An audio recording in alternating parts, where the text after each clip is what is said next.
And so I practiced for several weeks with 5 other activists. They were having a meet and greet in the center ring of the Ringling Brothers Circus. And before the show started, you could go to the center ring and meet the clowns or the animals, or I'm not even sure what. And we practiced. We went in there. This was before metal detectors.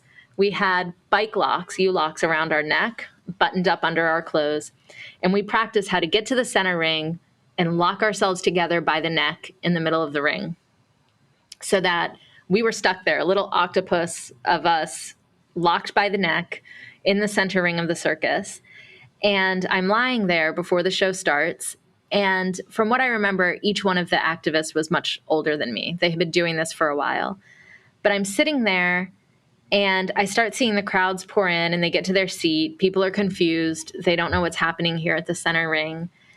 And I remember the thought entering my head of, this isn't right. Welcome to another episode of the Life Shift podcast. This is the place where we explore the pivotal moments that have changed lives forever. I'm your host, and today we have a guest who embodies the spirit of rebellion, empathy, and strategic activism that can lead to profound shifts in our lives and societies. My guest today is Nisha Anand, and she is the CEO of Dream.org. And Nisha plays a pivotal role in addressing social justice issues like criminal justice reform and tech equity. Her journey to this position is super interesting. It's marked by a rebellious spirit and a yearning for justice. And if you've listened to some episodes, you know that I cannot relate to that. But these are traits that she's had since her early days as a young punk rock loving activist. She was born to immigrant parents in Atlanta, Georgia, and Nisha grew up feeling kind of like a misfit, a bridge between these two worlds. But instead of letting this alienate her, she used it kind of like a superpower. This sense of rebellion actually led her to become an activist, and she participated in protests and organizing movements. But one key moment in her journey shifted her perspective on activism profoundly, and it led her to the path that she's on today. But that one moment didn't stop her. Her rebellious spirit led her to confront the military dictatorship in Burma, an experience that added a whole other layer to her understanding of empathy and strategic activism. In today's episode, we'll dive into Nisha's journey, exploring her transformation from a rebel to a strategic activist, and how her experiences shaped her understanding of social justice. Before we jump into the episode, I want to thank 3 people for supporting 1 episode a week. So this week, I want to thank Nick, Gail, and Sari for supporting the show through the Patreon. I have all sorts of tiers on the Patreon. There are tiers as small as $3 a month. There are tiers all the way up to supporting 2 episodes a month. And all of that is just helping me as an indie podcaster build the show, do marketing, add new tools, continue having these wonderful conversations. So if you would like to directly support the show, please head over to patreon.com/thelifeshiftpodcast, and you'll see all the information about the tiers. We're getting close to the next t-shirt giveaway. So if you become a Patreon member, you're automatically entered into every t-shirt giveaway. So with that, I would like to introduce you to my new friend, Nisha Anand. I'm Matt Gilhooly, and this is The Life Shift, candid conversations about the pivotal moments that have changed lives forever.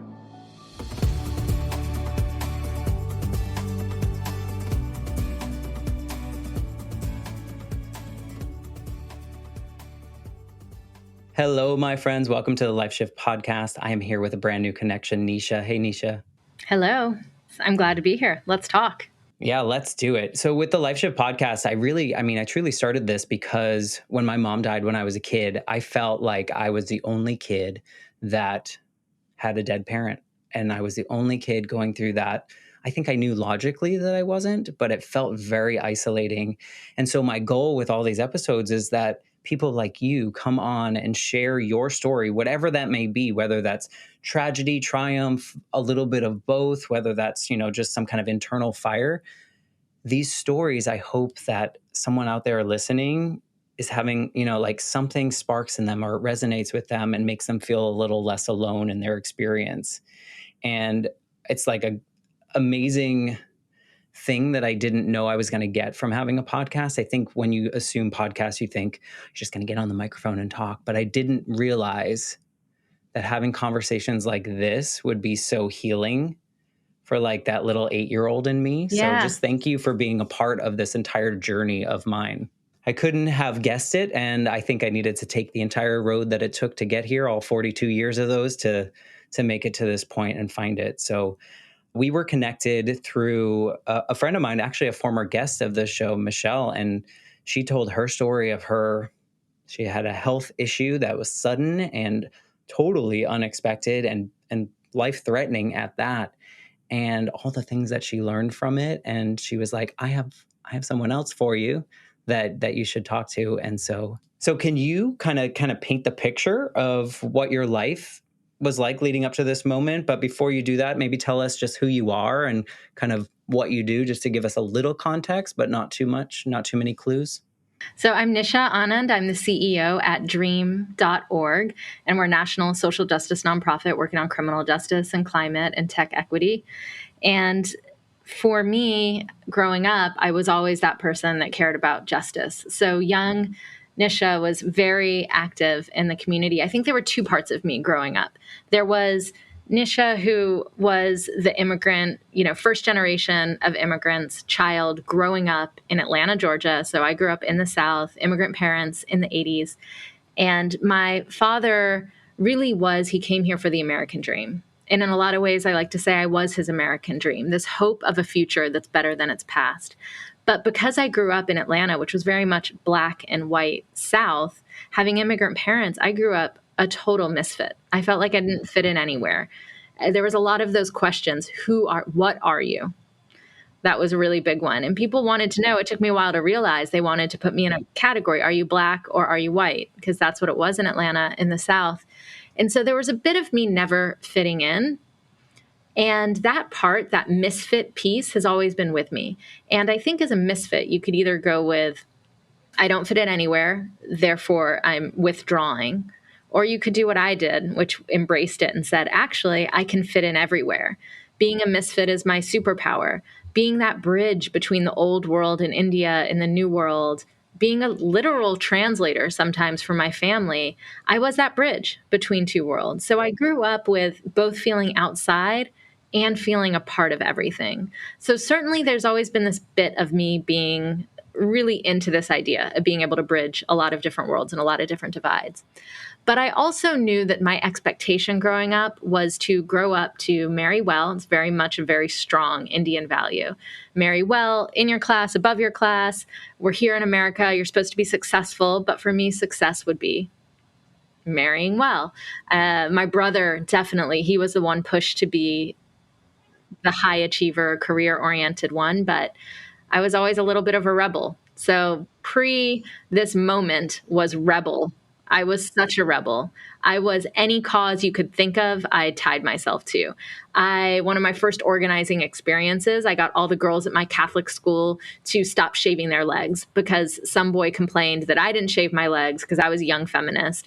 And I got in trouble, which is bizarre. And so I had to organize a lot of people to say, no, you can take that patriarchy and put it somewhere else. So I was very much a rebel for any cause. Was that always like when you were like even really small, you were always kind of feeling like you had to fill the gap? You had to, I mean, you said that, but like even from a tiny age, is that something that was instilled into you? Absolutely. If I was going to break the mold, I think I knew I had to really break it. I remember telling my mom when she wanted me to do the dishes, I said, I don't need to do the dishes. I'm going to have a house husband to do the dishes. This is a story they tell me when I was young, that I had this idea that if I was going to break it, I was going to break it hard. And my son, he's now in college, but he's a contrarian.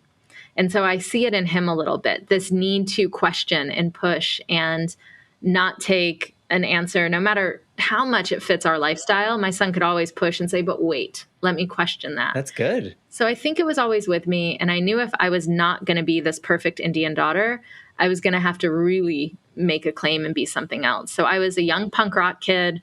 My whole growing up was punk rock shows in the 80s and 90s. And definitely dressing not what my parents expected. There was a lot of this rebellious, but I found my specific brand of rebelliousness, yes, in punk rock, but also in being an activist. I was a protester. I organized things. I got arrested over a dozen times for different causes. This was who I was. And when I got to college activism is pretty exciting. And so that kind of brings me to the moment I was going to share with you. Just go right into it. Well, before you do, I just think it's fascinating because I wish that a lot of people could relate to that. I think so many of us are very conditioned in some way, and it's just like fascinated by the fact that even as a very young child, you had this, wait a second, the rules, why are these the rules? Like, who made these rules and why do they exist? Whereas, and I talk to a lot of people on this podcast about what I felt growing up in the 80s was very much like a societal checklist. And Mm-hmm. I had to stay in that hallway, and I had to, go to the next door because that was next on the list to do.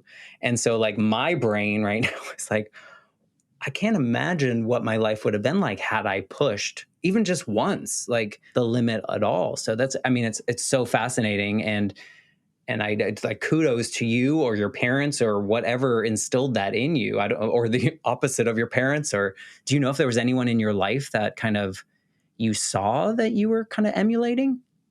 I think it might be a magic that all first generation kids have a little bit is there is this immense amount of pressure and expectation of we came to this country for you. There is a huge burden you carry of having to be your parents' dreams. And you also are constantly seeing how the worlds are so different. I know what my life would have looked like in India. I have a cousin the same age who grew up there, and I can see what her life is like. I know what that was. I also could see these examples in America that were so different. So growing up, there was always some dissonance that was just in front of me. There's always this contradiction between the rules and the expectations, and knowing that there's a whole world of people who live with completely different rules. In where we're from in India, almost everyone's vegetarian. Well, I grew up in the US and no one was vegetarian in Atlanta growing up then. So Especially in the just 80s. of course. And so you know that there's different rules for different people just by being this mix of cultures. That is fascinating. Yeah, I mean, it is interesting to think about too, because here I am, a white guy, privileged from the Boston area. I moved down to Marietta near Atlanta when I was 8 after my mom died, and for me, this is going to sound really ridiculous to say to someone that comes from another country or, at least understands the difference. But that was like a whole new world for me as well, going from Marietta Boston. was a really whole new world back then. It really Yeah. was a different place. But, like I come in with this Boston accent and just like have these expectations that life is the same everywhere, because up in New England in the 80s, everything was the same. Like there was no diversity essentially. And then you come down to Atlanta and it was a very different world.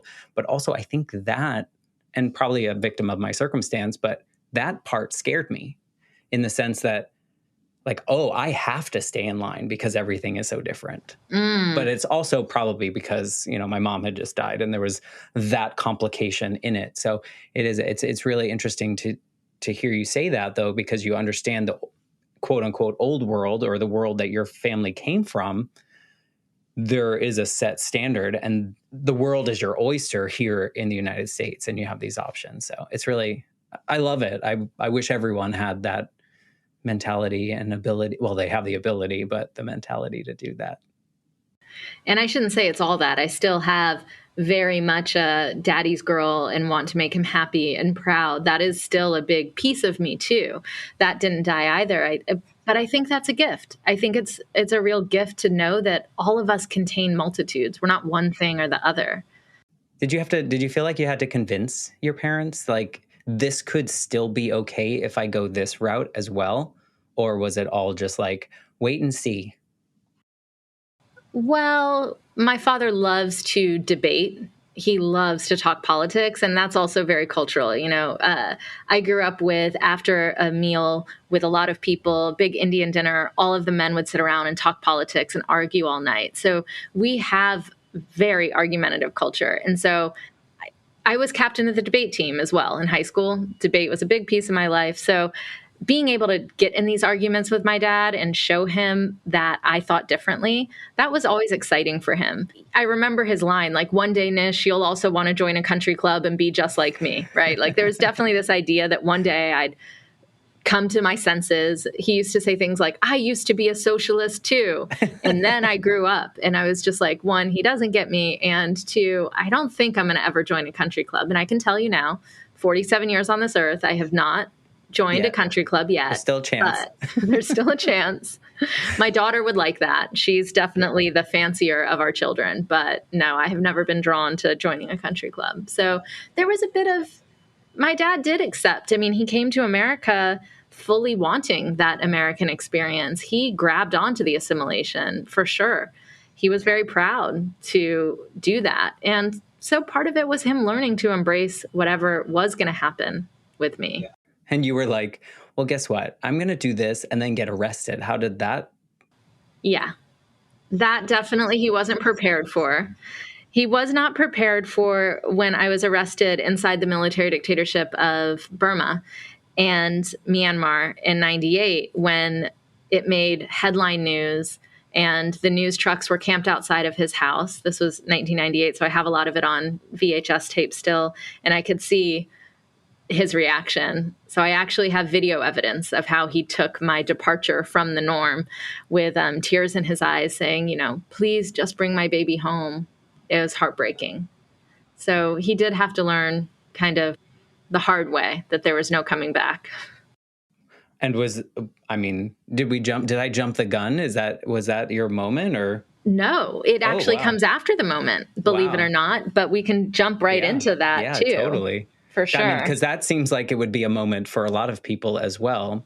Yeah, it definitely feeds into who I am today. I don't think you can get arrested in a military dictatorship, be sentenced to 5 years of hard labor, and not change your life. But I was actually going to point to a moment before that, if you want to hear it. Yeah, let's do it. Yeah. So I was in college, and like I said, I was an activist for any cause, and I was really into animal rights at that moment in my college life. And so there was an active group on campus that was going to do a protest at the circus to protest animal abuse. And so I practiced for several weeks with 5 other activists. They were having a meet and greet in the center ring of the Ringling Brothers Circus. And before the show started, you could go to the center ring and meet the clowns or the animals, or I'm not even sure what. And we practiced. We went in there. This was before metal detectors. We had bike locks, U-locks around our neck, buttoned up under our clothes. And we practiced how to get to the center ring and lock ourselves together by the neck in the middle of the ring, so that we were stuck there, a little octopus of us locked by the neck in the center ring of the circus. And I'm lying there before the show starts. And from what I remember, each one of the activists was much older than me. They had been doing this for a while. But I'm sitting there and I start seeing the crowds pour in and they get to their seat. People are confused. They don't know what's happening here at the center ring. And I remember the thought entering my head of, this isn't right. What have I done? There are some kids here in DC. I went to college in Washington, DC, who maybe have been looking forward to this for months, and they're arriving here with their parents. They don't know anything about animal abuse. All they know is they can't see the show they wanted to tonight. And I felt really bad, and I verbalized it, and I said, you guys, we've ruined these kids' night. And they talked me through it. No, this is the right thing. This is the whatever. And I got there and I stood strong, but that stuck with me. So it was in my heart. And I don't think I was a very empathetic child necessarily. If we're really being honest, I think I always was very performative empathetic. That might be one of the moments in which I realized that I could see all of the other sides. It might be when I started understanding a little bit about bridge building. But what ended up happening is a big forklift came into the center ring. They lifted us all up at once, put us on a flatbed truck, drove us to the back, and then the jaws of life from the fire truck came out and cut us out of these things. So we didn't stop the show. Everyone got to see the circus. I have no idea what the protest accomplished. And that set me on a place. I did not acknowledge it then, but I really started questioning, what tactics do we use when? Is this really the right way to change people's hearts and minds? And what about considering the people we're impacting? Have I considered them enough? And I became a student of Gandhian nonviolence and civil disobedience. I actually got my master's degree, and the degree is called International Peace and Conflict Resolution, where I studied more about how do movements start, how do they resolve, how do you negotiate in the toughest times. It really sent me on a path of wanting to be not just morally right, but also very strategic and deeply empathetic. And so that was a big turning point for me. And I didn't realize it until I looked back on all the moments afterwards, including being arrested in Myanmar, which must have been maybe 2 years after that, which was also obviously quite a big turning point. So you were still like continuing on, but almost like a seed was planted at that moment in which it was like starting to like bloom and spread. Absolutely. I became a student, and I could look back on all the movements of history, because one thing I always wanted was the world to be a more just and fair and equal place. I've always wanted to be a voice for those left out and left behind, because there was that misfit side, right? When I was young, there was this misfit piece, and I didn't want anyone else to feel that way. I can recognize that thread throughout my life. But I think what I started to realize right then is it's not enough to want it, and it's not enough to talk about it, and it's not enough to be moral and right about it. You have to be strategic. You have to also think what's really going to change the world. And one of the things I learned is that if you change the world by force, it will change back just as dramatically. And if you try to change the world with righteousness, it will never change. So there had to be some deep reflection and some deep strategy to think about. And when the opportunity came, again, I was a college activist. This was 98, so I had just graduated. But the really active group on campus was the Free Burma Coalition. And they were doing a trip to Thailand just to be on the Thai-Burma border and learn about the horrible conditions in the military dictatorship. And I said, sign me up. And I went. And that was just an education tour at first, until we met a woman over there who was planning an action. And the action was really well planned. I had studied enough at this point. I felt pretty solid that it was a good action. It felt very strategic. And in fact, I can see the impact. It was a pretty big impact, but it was still, I look back on it now and I'm filled with a lot of fear. Anything could have happened. But back then, I mean, that's the fearlessness of youth. That was on my side. So even though it was a strategic action and very well planned, it was dangerous, but I thought it was worth it then.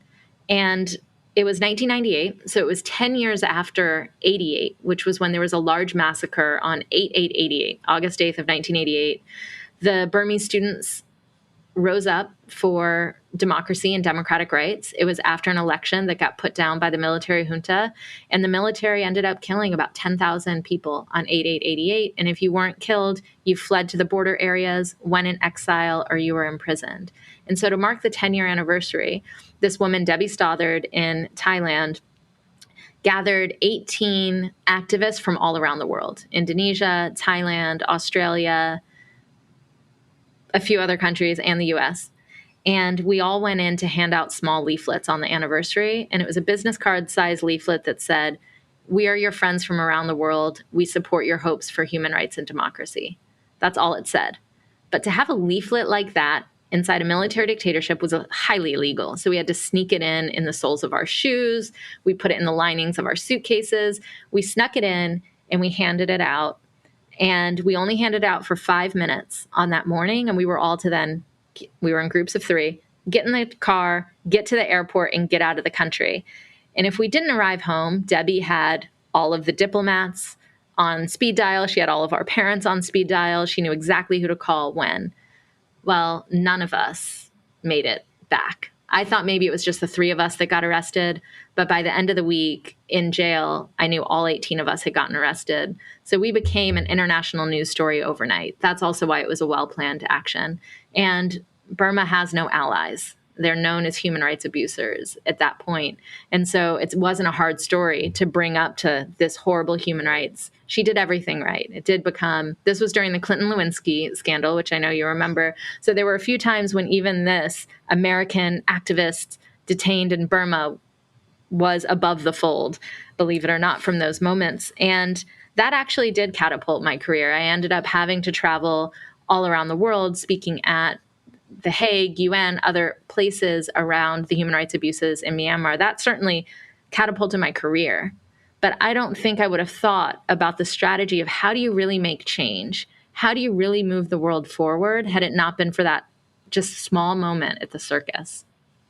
That circus moment, the other part, again, if we go back to our earlier conversation of the Matt journey of like the checklist, can't even remotely imagine doing that out of fear. Mostly fear. I would imagine that a lot of people have like, can we do that? Like, that's scary. If you know you have to hide things and strategically place, like either even your collar or even, put the leaflets in your shoes. To me, that's my red flag. Like I Right. run, and as much as I care about these things, I think I'm more scared than anything else. And it's interesting to think about that moment at the circus and how, I guess my question really stems from that moment, you thinking, oh, there are other people that are going to be affected by this. Were the other activist moments before that, was that like at any cost? Like, we're going to do this at any cost, kind of whatever it takes kind of thing? And then, so at this point, you're just like, oh no, these little kids, they don't understand. We just ruined their night. We just spoiled the movie. Like, it's the Sixth Sense and we just told them the end kind of thing. Yeah. You're exactly right. I think before I thought that if I knew I was right, if the morals I felt were on my side, then nobody else mattered. There is this colonial mentality where you think if everyone just knew what I knew, they would change. But that's not right. That's not actually how the world works. And that was a really big lesson for me, is I think the way I think because of all the circumstances that led me to what I think.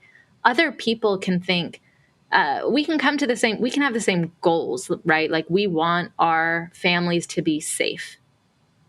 For instance, I want my family to be safe. I know that my Republican neighbor has that exact same goal as me. Now, how do we make sure our family's safe? We might have very different reasons or very different things that we want to do. That's a conversation to have. It doesn't mean I'm right and they're wrong. We reach the same conclusion. Just all of the things I care about, what my life experience led me up to, will give me a different set of ideas than they have. And that's what I really learned, is that I'm not right and they're not wrong. We really have to start understanding each other to make a real difference. We have to make a place I like to build the biggest table possible when I'm coming up with solutions. Like I said, I run a national social justice nonprofit. We work on criminal justice reform, we work on climate, and those sound like very progressive issues, and they are for us. We come at it from a progressive angle. But what I'm building here at dream.org is a place where everyone can sit at that table. No one's left out and left behind, and I want to hear your story. I want to know why that issue is important to you, and you are allowed to be there for a completely different reason than me. That's what makes democracy work. That's what made me work, right? Growing up in Atlanta, I was that misfit. I had a different story. I needed a place where I could be me. And that's what we're creating here at dream.org. So I show up at the table. I don't hide who I am. I couldn't even if I tried, right? It just comes out of me.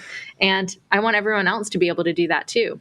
Right. And you're not appeasing people by doing that either. You're engaging, I guess is probably a better word than, oh, I'll listen, but we're going to do something else. But, the visual of your, for lack of better words, circus moment, it feels very much like the group that you were with and you going in there, and certainly correct me if this feeling is wrong, but going in there is like, we're going to show Ringling Brothers or Barnum and Bailey who's wrong. We're damn that man. Yes. But then everyone else showed up and you're like, it's not just about them. it's not just about me. We have to, the man in the arena kind of thing. Like, we all need to be that man in the arena and understand that our lives brought us to these particular points. And you were hurting, lack of a better word, hurting innocent kids, right? Like, Right. in a sense, they're tarnished memories. And if I just think now a few steps beyond, had we been successful, had we shut down the circus for the night, we might have created, 1,000 people who hate animal rights activists for the rest of their life. And then what? And gain 2. Right? If that. But we might have actually done worse. And I think about that right now so much because oftentimes in these polarized times, we have conversations with folks who are like, I can't ever be friends with someone who voted for Trump. I can't ever do it. They're so wrong. They are, voting for something that's anti who I am. And I understand that sentiment. Absolutely. I understand that a lot of people who support him are anti-gay. I understand that there are people, I remember the Muslim ban quite well. I understand why people feel that way. But when I hear that idea, I cannot possibly work with them. I think about, I think about this a lot. Like, when you say that, when you say, because of something you did, you're wrong forever and ever, now join me and join my movement, it doesn't work. You're racist, join me. Did you know how messed up you are because you voted this way? Join my cause. That doesn't work. It's not a good strategy at all. Instead, understanding why people are there. People make value judgments all the time. We have to. When we're for the environment, but we take an airplane, we understood, well, here's the line that we're saying. We're going to pollute now because it's better at this moment. We make those judgments all the time. We have to give room for other people. They voted for Trump for whatever reason they voted for. Find out why. Don't just write them off. People make these trade-offs. You had a lot of people who were like, yeah, how he talks about women is disgusting and distasteful, and it's horrible. But I voted for him for this. Well, and I think it's important conversation as well to know that in these polarizing times or in an activist type mentality, maybe we don't know if we're the activist. Maybe we don't have all the information. Maybe we don't have the best plan. And if we incorporate all the involved shareholders and people that are involved that are related to this, and we all actually listen with empathy and compassion, maybe we can find a solution that works for the group, like all of us. Yes. In which, and a lot of times I think we think of this, we say this word compromise, but maybe it's not really compromise. It's more like, let's all respect each other and understand that we're coming at this world, thinking of that octopus kind of thing. We're all coming at from different lanes, but we do want to meet in the middle. Yeah. Well, you sound like you belong at dream.org, Matt. I mean, that's exactly what we do. Are you hiring? Right? You're now one of us. Do you need a podcast? That's exactly what we do. We probably should have a podcast. That's exactly what we do. Like right now, you are looking at a hurricane about to hit Orlando. So if you were to write a climate policy, if I came to you with all of this money coming from, the IRA that was just passed in the government, there's $369 billion being allocated to fight climate change. So you, where you are going to have a very specific set of solutions. And you probably know some of your neighbors who you've heard good ideas from. And so if you were designing a climate policy in Orlando, if you said it needs this, this, and this, I have to believe you. But if I was writing the policy, I'd be talking about electric vehicles and fires and drought because I live in California. That's what I know, right? We would write very different policies. And then if you take a farmer from the middle of the country who's also on the front lines of climate change, all of us are on the front lines of climate change. We are going to have very different solutions. Orlando, Iowa, California. We really have to listen to each other if we're actually going to do it. And we all might have very different political backgrounds. We might have very different views on, any number of issues. But if we can't hear each other on climate, we're going to design a solution meant for California, try to put it in Florida. It's not going to work. Yeah, I think it's really hard. I think especially people of our generation, people that grew up in the 70s, 80s, even the 90s, I feel like things that were pushed to us for those of us that didn't try to regularly buck the system and do the things that you did to fight for justice. I think we were very much pushed that we have to be the best. We have to win. And so that trickles, and as we get older, it just kind of like sits there for a lot of us. And it's hard. And I think that's why there's so much headbutting, is because I have to be right. But why? I don't know why we're conditioned. I mean, I guess I do, because we were fed that, or many of us were fed that we have to be the best, or we absorb that. In my instance, and this is like really shrinking this concept down to making it sound like nothing, but when my mom died, before my mom died, I was smart, but I didn't care about school. Like it was just like, give me a C, pass me through, whatever. I'll do well on the test. I don't care about the homework. And as soon as she died, I became an A+ student. I had to be the best in the class. I had to do all these things. And a lot of it was me absorbing the things around me, because everyone was worried that I was going to fall apart and not be great. That as a kid, you absorb that, and then you have to perform at the highest.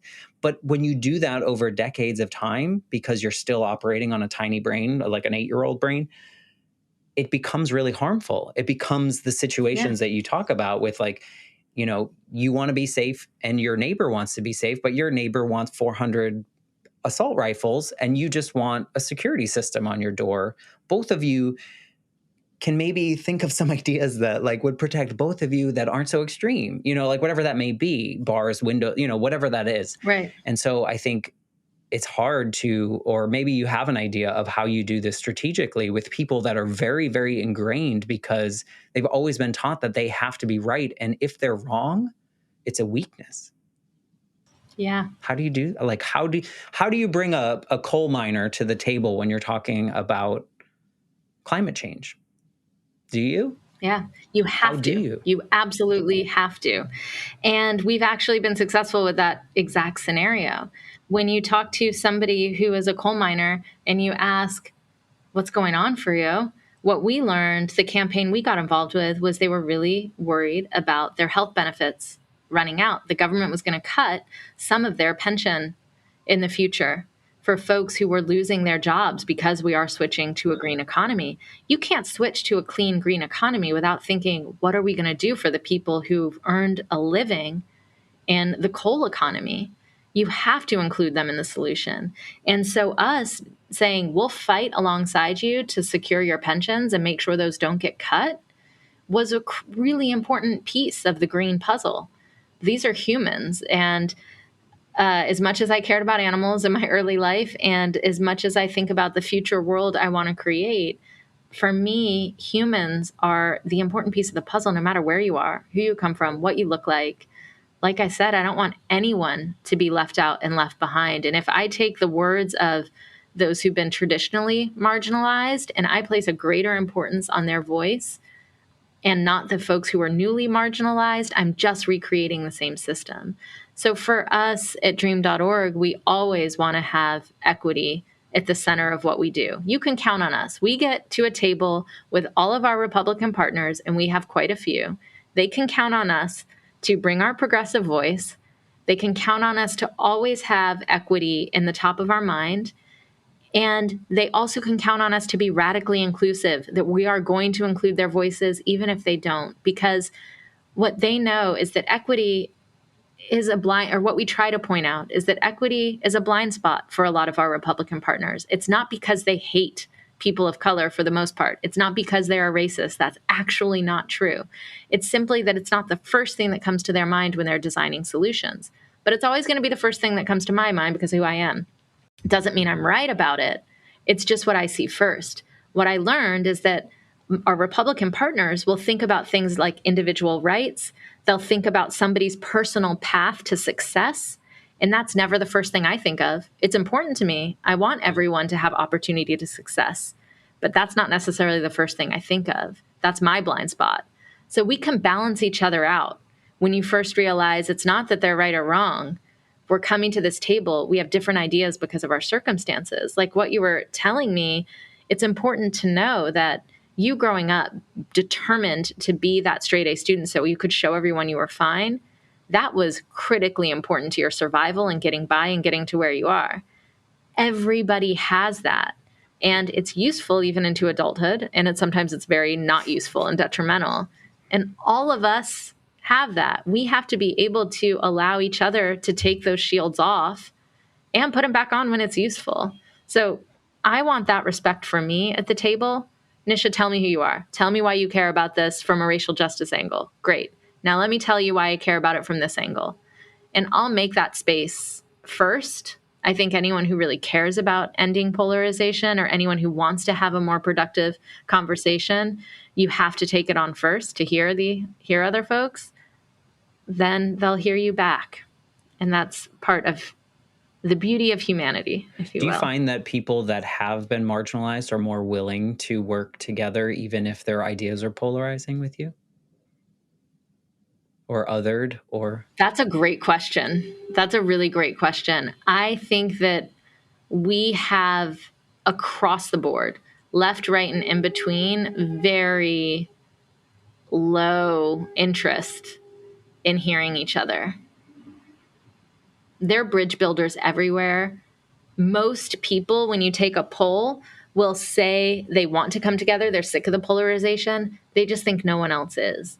So the loudest parts, and this is both on the right and the left, the loudest parts of every coalition are the ones who do not want to make any kind of, bridge to the other side.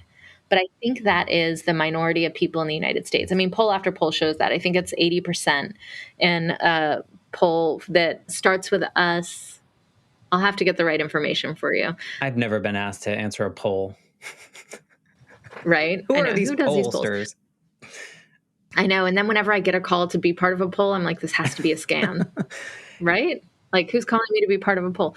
But if 80% of America wants to end the polarization, but they think that 80% of America does not want to end the polarization, we have a problem. So I don't know if it's a right or left problem. I just think anyone who's like I was is a young person who thinks I'm right and they're wrong, they have a hard time coming to the table and hearing differently, hearing anything differently. I think it goes to also your statement earlier about performative, about how a lot of your empathy was performative. I think that's very true of a lot of people that have never, that's the reason I asked that question about people that have been marginalized. They understand what it feels like to not be heard. They understand what it feels like to not feel like they are looked at as 100% a person or belong or any of those pieces. Right. And so in my mind, I would think that those of us that have been put in these buckets, because we understand it, we're willing to believe that other people have similar feelings. Yes, I think there's a yes and a no quality to that. There's this thing for me. Ibu Patel says this. He's with Interfaith USA and Interfaith Leadership Network. He's a phenomenal speaker. He's an excellent guest. But he says it's not just the diversity you like. And when he talks about that, there's a way on the left that we think about diversity and we understand our own marginalization and oppression, and we can extend that compassion to another group and widen our circle, and another group and widen our circle. It only is extending one way. There's a limit to that.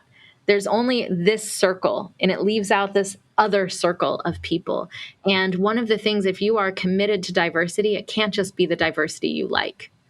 You have to include all of the other diverse thinkers, whether it is around religion, whether it is around race and class and gender and urban and rural, and whatever it is, you are going to miss something. We all have that blind spot if you don't think about all the different types. But I'm wondering if you've never been that, if you've always won, if you're just always winning and there's nothing's fighting against you. You can afford everything. You can do whatever the hell you want. No one yells at you. There's nothing.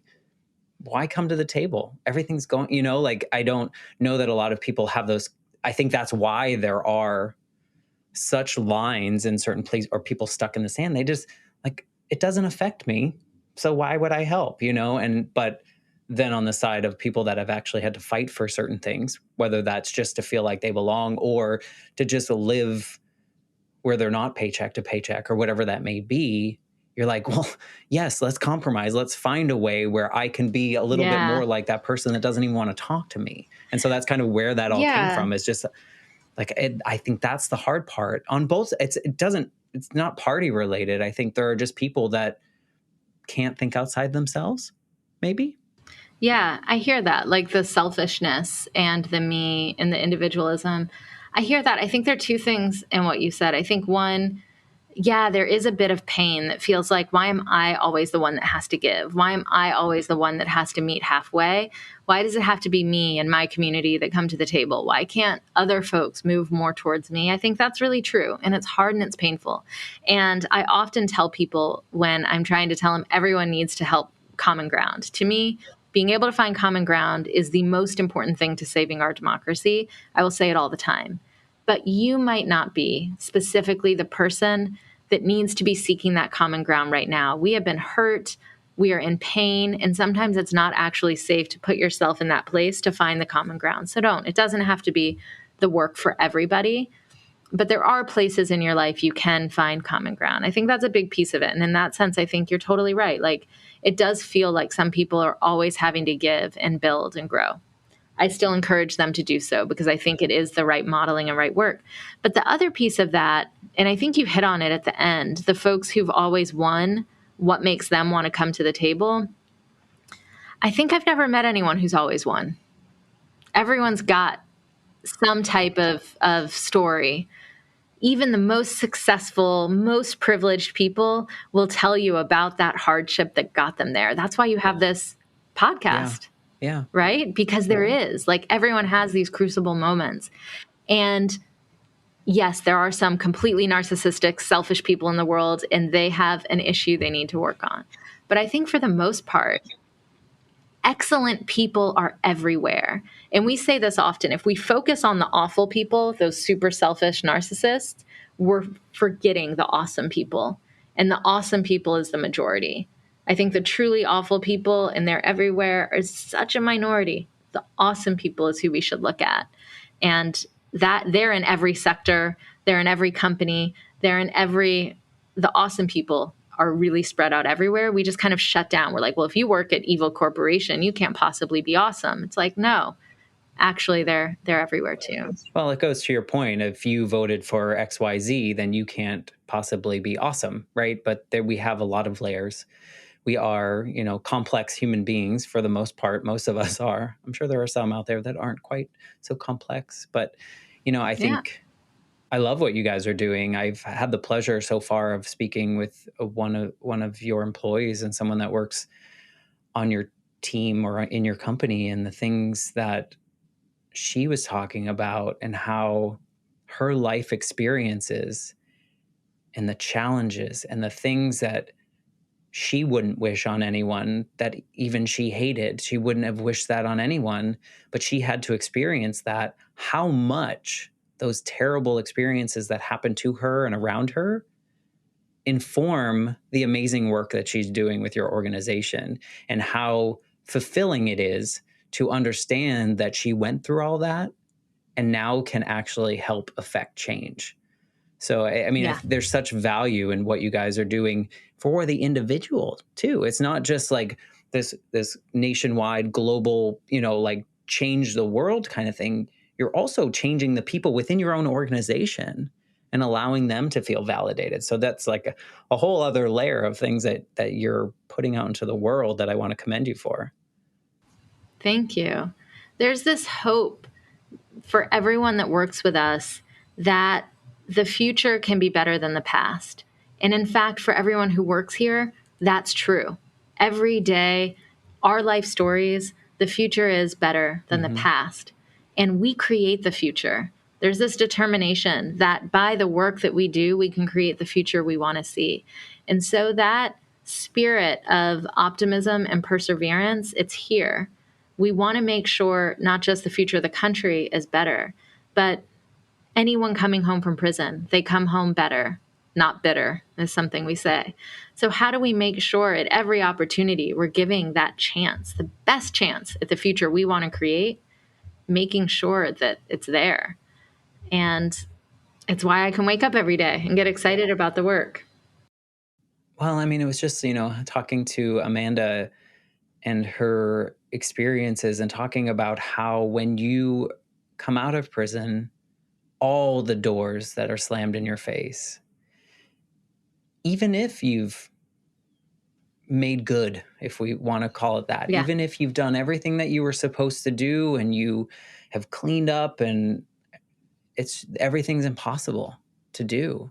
And so the fact that your organization gave her this opportunity, it changed a life, which then trickles through the rest of the people that she encounters, and the world becomes a better place. It's just fascinating that all of that can stem from like an empathy awakening in a way that, like, we need to bring more people to these tables. We need to understand that it's more than just who's in this circle, tied up to this particular center ring, but rather there's more stakeholders involved. And, that's just fascinating. How long between when this incident or this, I don't even want, it's worse than an incident, but what happened in Burma before you found your way to starting this organization? So Burma was 1998. So if you can do the math for me, that was a long time ago that I was arrested in Burma. And one of the interesting things was that when we came home, we had a press conference right when we landed in Thailand, of course. And the person from the United States government who flew out there to be part of the press conference was Representative Chris Smith. He's still a congressperson. He is a Republican from New Jersey. And he flew as a Republican congressman to Burma to get us out of that jail. And when we were deported and had that press conference, I thought, remember, this is radical. I'm right. I know everything right about the world. I had like the short, spiky hair and a bunch of piercings, which wasn't the best for a big news conference, but you can look at it. You'll find it one day if you search people out there that want to see that. And I thought, I'm going to sit next to Representative Smith on the way home. We have like, I don't know, a 24-hour plane ride, and I'm going to convince him of all of these things that are wrong because I thought he was the man. He's just a Republican congressperson. He's the man. But instead, and I'd have to credit him because I'm sure it wasn't me at that time, he opened up the conversation talking about other human rights abuses. He was the head of the Human Rights Committee at that point in the House, and he cared about things that I cared about. I remember us talking about some things that were happening in China and some things that were happening, I believe, in Argentina. And we had these conversations that were quite eye-opening.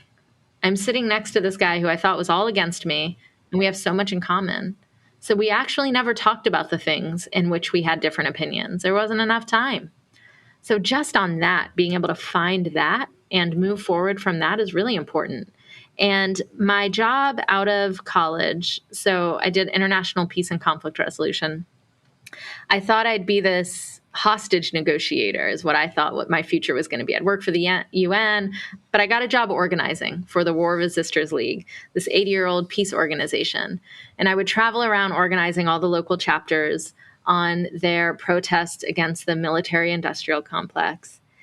And they certainly had a very specific lens. They're a pacifist organization. They've been around for 80 years. There were people who had dodged the draft from, ages ago that were still working there. And I saw that they were missing voices like mine. Why would someone my age be against the military-industrial complex? For very, very different reasons than folks who have been there for 80 years. And that took me on a little bit of a journey too. So in 1998 was when I was arrested in Burma. My first job out of college was at the War Resisters League.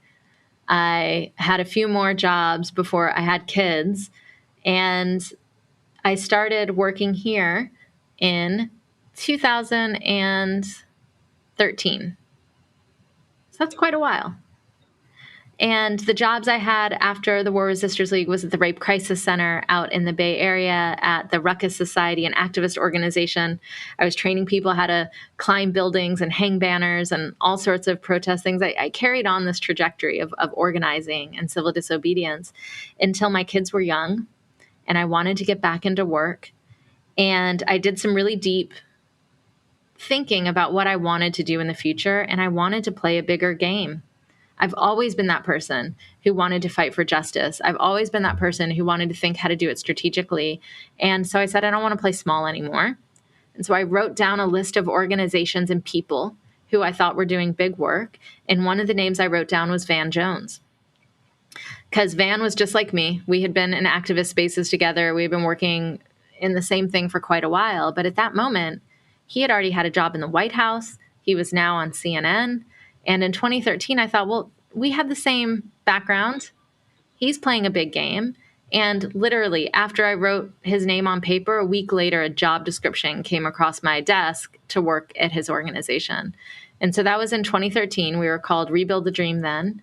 And in 2019, I became CEO when he left and worked on a different group. And it's been a really wild 4 years as CEO. Yeah. 2020 was involved. So yes, it was wild. And a little bit. Yeah. There's a lot going on. I mean, now you're able to, right? Like I think before I think of this activist you were doing specific events or you were going to specific places, protests of such. And now with your organization, you guys are actually helping to make policy changes and around the country, state level, local level, state level, nationwide kind of thing, federal level. And so you're affecting that big change now and leveling up each time, and changing the individual life. Absolutely. Change at scale in the social justice world involves legislation. It's how you can change a big piece of something all at once. And I have been protesting my whole life, as I told you, since we started this, and nothing has had as much of an impact as doing legislation in the way that we do it. In 2018, we have our 5-year anniversary of when the First Step Act passed the federal government, which was a criminal justice reform bill on the federal level. Since that passed, over 20,000 people have come home from prison. I never once in my activist life had that impact before now. But the reason why it's been able to do it is it had bipartisan support. It passed under the Trump administration with 87 senators, I think. So that's not just like a little bipartisanship. That's major bipartisanship. That's almost everybody. So it's durable. It won't easily be overturned. It will stick. It will stay. And more people will come home. That's what I've been wanting to do my whole life. I just wasn't ever in that moment where the strategy and my morals and my vision all lined up until I was here at dream.org. Well, and I would imagine, I'm going to put words in your mouth and you can tell me if I'm wrong, but go for it.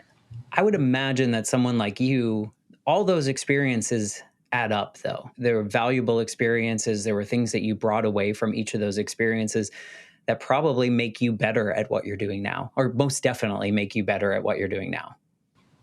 Yeah, and I'd even go further. I think those words are exactly right. I'd go further and say all of that is necessary to still be doing now. We need people on the streets causing a scene, making people wake up to certain things. I usually explain there's an ecosystem of social change, and everyone can play a role, whether you are someone working in a company trying to pass a policy around diversity and inclusion, or you're on the street like me protesting, some recent change in law. It's an ecosystem where we need each other. And once we can see that we're all serving purposes, we actually become more impactful and effective as well. So I agree. I think all those experiences shape me. I happen to have been different parts of that social change ecosystem, but I think it's healthy. We need that. Well, and it helps you understand each of those different parts. I'm not going to say levels because I think, they're more nebulous than that, I think, but, having been in all those pieces, I think it helps you orchestrate things more at the level, at the C level that you're at. I think it's fascinating. And I often talk to people with real big tragedies in their lives, and almost all of us look back at the experiences that we've had because of that moment and are grateful. Like, yeah. I wouldn't go back to 1989 and change things. As crappy as that feels to say, all the moments built up to this, built up to having this conversation with you and being able to do these things that I'm doing in this version of my life. And so I think it's the same in your case. Like you had to, all those things brought you exactly to where you needed to be. Amanda, same thing. All of those tragic pieces brought her to your organization and allow her to now affect change of people around her that she doesn't even know, and Yeah. it's amazing that impact and how life just takes us there. And it just goes, there's a group of people who talk about this. You hear it, you often see it scrolling up on the self help pages on Instagram. But this idea of the things that happen to you, you don't have a choice. You can't change that. It happened to you. The only thing we have that power over is how we use it and how we interpret it and what meaning we make of it. Because there are going to be things that happened to us out of our control, and some of them will be horrible, horrible things like what you experience. And that resilience and that skill, when I raising my kids, that piece is important. That resilience, that ability to take what comes at you and figure out, and now what? So you got cut from that team. Now what? How do we react to these moments is really what makes our lives. I like to kind of wrap up these conversations with a question. I wonder if like this version of Nisha could go back to right before you were about to lock yourself onto that, center circle in the circus. If this version of you could say anything to her, is there anything you would want to tell her? I'd tell her honestly to be even bolder, which is strange to say hearing the stories I told you during this one. Is be even bolder. Go as far as you think, because those putting yourself out there is the learning. If I didn't go give, some big speech and, bomb, if I hadn't gotten arrested, if I didn't take some of these big risks, I don't know that I would have learned as fast as I learned or learned what I learned. So it's funny now. I almost want to give this Nisha that advice too. Go ahead and be bolder. I think we can get complacent sometimes, but I don't know. With the work that you guys are doing, it's probably very hard to get too complacent. I think that you guys are affecting change, and I think it seems like that's always been in your blood, and it will be in there for the rest of time, and you'll always be fighting until you have no fight left, and then it'll just be over. But we won't talk about that because you're going to continue doing what you're doing. If people want to learn more about you, connect with you and your organization, what's the best way that they can find you and be in your orbit and be a part of it? Yeah. Luckily, we're really easy to find because our website is dream.org. And my name, nishaanand.org. You'll also find a website about me, but you can find me at dream.org. Perfect. Too. We'll include all that information for any listeners that want to connect with you. I appreciate you. Thank you for coming on and sharing your story. And I think there'll be many people listening that will feel more inspired to kind of come to the table with people that maybe they've dismissed in the past because of the things that we talked about, because they feel like, oh, I can't even get through. We can't even come to some kind of middle ground or a space where it all works. So thank you for just being a part of this journey with me. And we'll share all that information so people can connect with you. And for those of you listening, thank you for being a part of this journey with me as well. And we'll be back next week with a brand new episode. But in the meantime, if you'll share this episode with a friend that you think might need to hear it, I would love that. And I think Nisha would love that as well. So thank you for being a part of this, Nisha. Thanks for having me. No problem. We'll see you next week, everyone.